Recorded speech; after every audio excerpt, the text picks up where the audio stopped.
Il s'agit de montrer qu'il faut plus de force pour aimer ses ennemis que pour les tuer.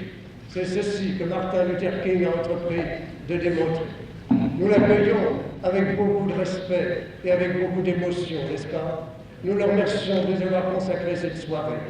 Et j'ajouterai, nous l'accueillons avec beaucoup d'humilité.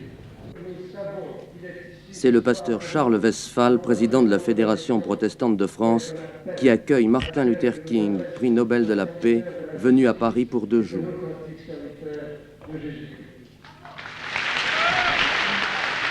C'était à la Mutualité le 24 octobre. Devant une foule nombreuse, attentive, enthousiaste, le leader intégrationniste a parlé de l'Église dans un monde en révolution. My brothers of the Protestant Federation of this great nation, citizens of this marvelous city and friends from all the world. Frères protestants de ce pays, citoyens de cette merveilleuse ville, amis du monde entier, c'est un grand privilège pour moi de m'adresser à vous, car c'est ici que commença la période révolutionnaire.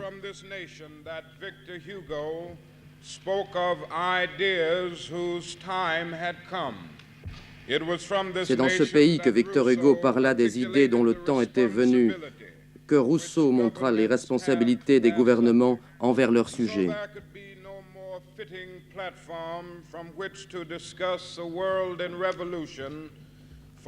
Je ne pourrais trouver d'endroit plus approprié pour parler d'un monde en révolution, car la France a été la première nation de l'époque contemporaine à se lever pour revendiquer la liberté, l'égalité et la fraternité.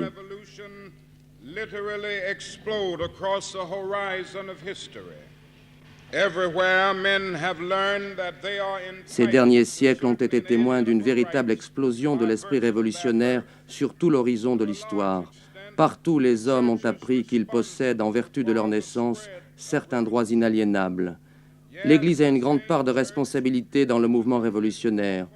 Oui, cette même Église, qui n'est que trop souvent le dernier bastion du statu quo, possède une idéologie puissante qui pousse les hommes à atteindre de nouveaux sommets et leur donne la conviction de leur destin.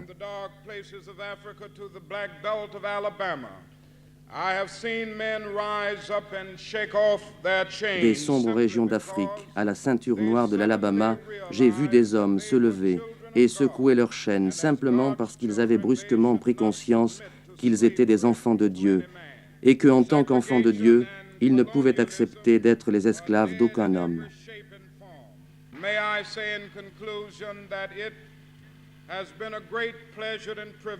La ségrégation et le colonialisme sont bien morts sous toutes leurs formes.